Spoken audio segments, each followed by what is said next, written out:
The territorial dispute between the two countries surrounding the Dokdo Islets or the Takeshima Islets are nothing new, but why is it gaining so much media attention these days? Well, it's a hot topic because it's primarily because of the maritime zones surrounding the Doke Island and Takeshima.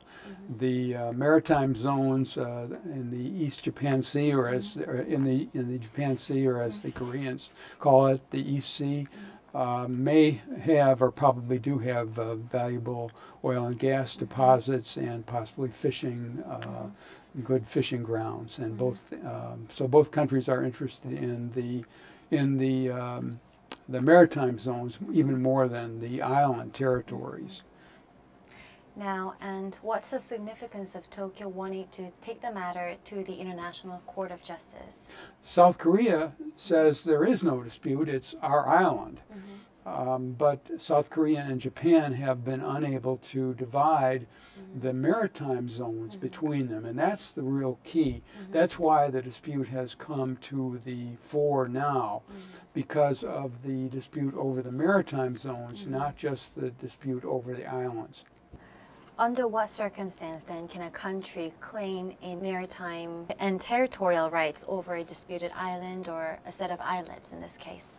A claim can be made not just on the basis of discovery. It has to be on the basis of discovery plus a modicum of administrative actions. So this is what has to be shown by either Japan or by Korea. Now, I would say further that the International Court is not the best, in my opinion, is not the best forum to resolve this dispute. Number one, there is no jurisdiction, no automatic jurisdiction.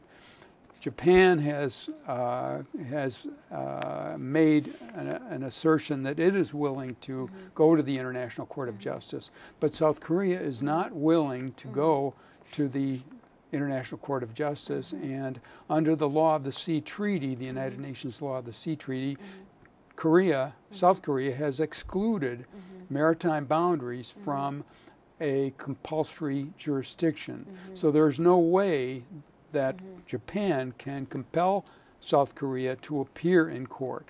So the court is not going to be the forum where the dispute is going to be resolved. It's impossible without Korea's assent to the jurisdiction of the Court of Justice. Right. That brings us right to the next question, which is, given that the two countries are not going to take the matter to the ICJ for the foreseeable future, do you have a recommendation as to which court they can take the matters to, or which party they can take the matters to examine those issues? Yes, in my opinion, I think the United States should be involved as a third party, and there are two reasons why the United States should be involved. Number one, both countries are very close allies and economic trading partners to the United States. But number two, there's another reason, is that this dispute was swept under the rug.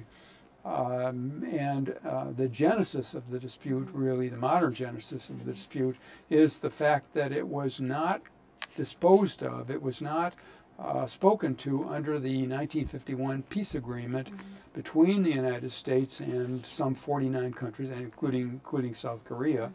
The 1951 peace treaty excluded Takeshima Dokdo from consideration, and so the dispute, and the United States is responsible to some degree for the existence of the dispute. So I think the United States should convene. I would call it a formal conference between South Korea and Japan, a Japan-South Korea reconciliation conference. Thank you for the interview. Okay, thank you very much. Thanks.